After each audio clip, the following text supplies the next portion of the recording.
think it's great that BIVI is doing this. It really shows their commitment to their employees.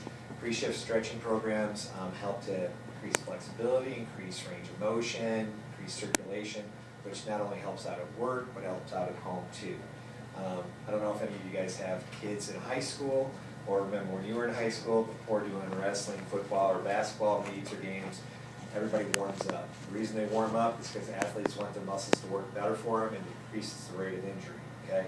Now, why should you do a pre-shift stretching program at work? Not that work is an athletic event, not that you're cutting, jumping, and running, but you're doing a lot of repetition types of things, so it's a good idea to get the muscles warmed up for that. Now, Russ has done a really good job of making these posters that have do's and don'ts on them. A couple of do's and don'ts that we'll talk about right away. Number one, no pain, no gain is not true in this sense, okay? If you're having pain, you're stretching too far too quick. It's not a race. It shouldn't be how quickly I should get this done, and it's not a competition. It's a stretch for you. Don't look at your neighbor, and if your neighbor's like, wow, your neighbor can bring his chin all the way down to your chest, I can only bring my chin this far. You only go as far as you can without pain, okay? So for an example, I can pull my finger all the way back like this.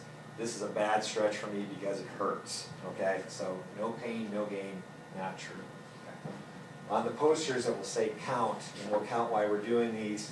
The reason you count is so you keep breathing. When you hold your breath and you exercise, you actually put more pressure on your heart, more pressure on your low back. Okay.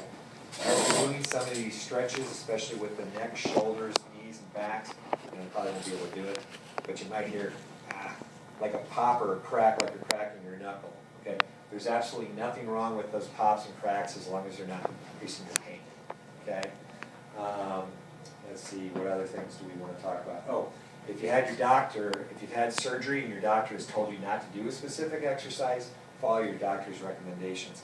These are very general stretches, so if your doctor has told you to do not to do something, follow your doctor's recommendations. We will modify stretches as we go. If you're having any increase in pain, just holler out and we can talk about how to modify those. Okay?